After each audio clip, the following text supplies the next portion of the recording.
পবিত্রতা দিয়ে, উদারতা, ভালোবাসা, মহানুভবতা, স্নেহ, মায়া, মমতা দিয়ে একটা প্রতিষ্ঠানের সর্বোচ্চ কোরবানি তিনি ব্যয় করেন। তার এই ত্যাগ, তার এই কোরবানিকে যদি আমরা ছোট করে দেখি, খাটো করে দেখি, এটা হবে অকৃতজ্ঞ। আমরা যদি একজন উস্তাদের আদর্শ ছাত্র হতে চাই, তাহলে একজন উস্তাদের আদর্শে আদর্শিত হতে হবে, তার রঙে রঙিন হয়ে যেতে হবে। আজকের বর্তমানে শিক্ষা ব্যবস্থা ধ্বংসের দ্বার প্রান্তে। আজকে সে উস্তাদদের মাঝে তেমন তাজিম, সম্মান, ইজ্জত বলতে নাই চলে। ছাত্র কেমন যেন বেপরোয়া হয়ে যাচ্ছে, উদাসীন হয়ে যাচ্ছে, কেমন যেন শ্রদ্ধাবোধ উঠে যাচ্ছে, কেমন যেন আজকে পরিবেশটা একটু ভিন্ন মাত্রায় হয়ে গেছে।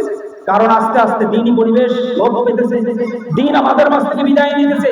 শিক্ষাঙ্গন থেকে, পরিবার থেকে, সমাজ থেকে সর্বোচ্চই আলট্রা মডার্ন, আধুনিকতা, পাশ্চাত্য সভ্যতা, পাশ্চাত্য সংস্কৃতি আমাদের মাঝে এমন ভাবে আগ্রাসী শক্তির মতো চেপে বসেছে, আমরা আমাদের আল্লাহ এবং আল্লাহ রাসূলের আদর্শ থেকে দূরে সরে এসেছি। যার কারণে এই মাদ্রাসাগুলোতে, এই ধর্মীয় প্রতিষ্ঠানগুলোতে সর্বোচ্চটা দিয়ে হলো দ্বীনি আদব, দ্বীনের যে মেজাজ, দ্বীনের যে আদর্শ, এটাকে লালন করা, ধারণ করা। এটার থেকে আর বিচ্যুত হওয়া যাবে না। যা আমাদের হয়ে গেছে আর সামনের থেকে আর যেন ধ্বংস না হয়। আস্তে আস্তে কেমন জানি আমরা দিন থেকে, আদর্শ থেকে বিচ্যুত হয়েছে। একটা ধর্মীয় প্রতিষ্ঠানের অবয়বে এই কাঠামোগত যেন আর পরিবর্তন না হয়। আমরা আমাদের অবস্থান থেকে আর দূরে সরে থাকতে যাব না। সর্বোচ্চটুকু দিয়ে দিনই আদর্শ লালন করে, একজন শিক্ষকের আদর্শ ধারণ করে সেই অনুযায়ী আমরা পথ চলি। ছাত্র ছিলেন, এই এলাকায় বিভিন্ন জায়গায় নদীর থেকে লেখাপড়া করেছিলেন। আর এখানকার শিক্ষক আজকে শিক্ষকের দায়িত্ব শেষ করে বিদায় নিয়ে চলে গেলেন। এটা অনেক দুঃখের সঙ্গে বলতে হয়। কারণ এই জন্য আমি এই অনুষ্ঠানে উপস্থিত আজকে ধন্য মনে করতেছি।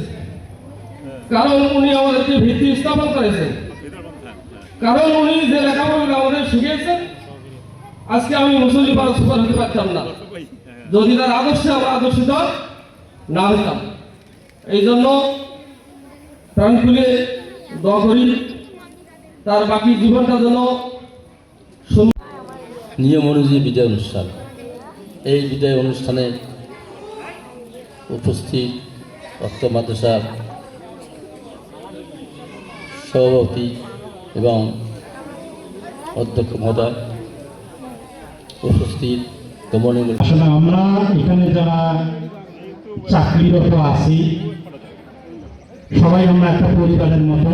আমরা যে মতের মানুষ হই না কেন, এখানে আসার পর আমরা একটা পরিবার। তো ব্যক্তিগতভাবে আমি যদি বলতে চাই, আব্দুল মালিক মিয়া, আমি ওনাকে মামা করে ডাকতাম।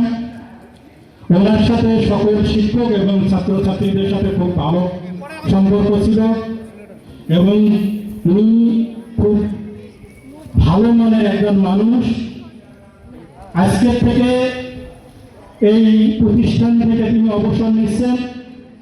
আমি বা আমরা দোয়া করি তার অবসর জীবন যেন আল্লাহ তাআলা পথেই কাটে এবং উনি অবসর জীবন যেন ওনার খুব ভালো কাটে, এইটুকু প্রত্যাশা করি। আর ওনার কাছে আমরা এই প্রতিষ্ঠানের পক্ষ থেকে আমাদের যদি চলাফেরায় কথাবার্তা উনি যদি মনোনিষ্ট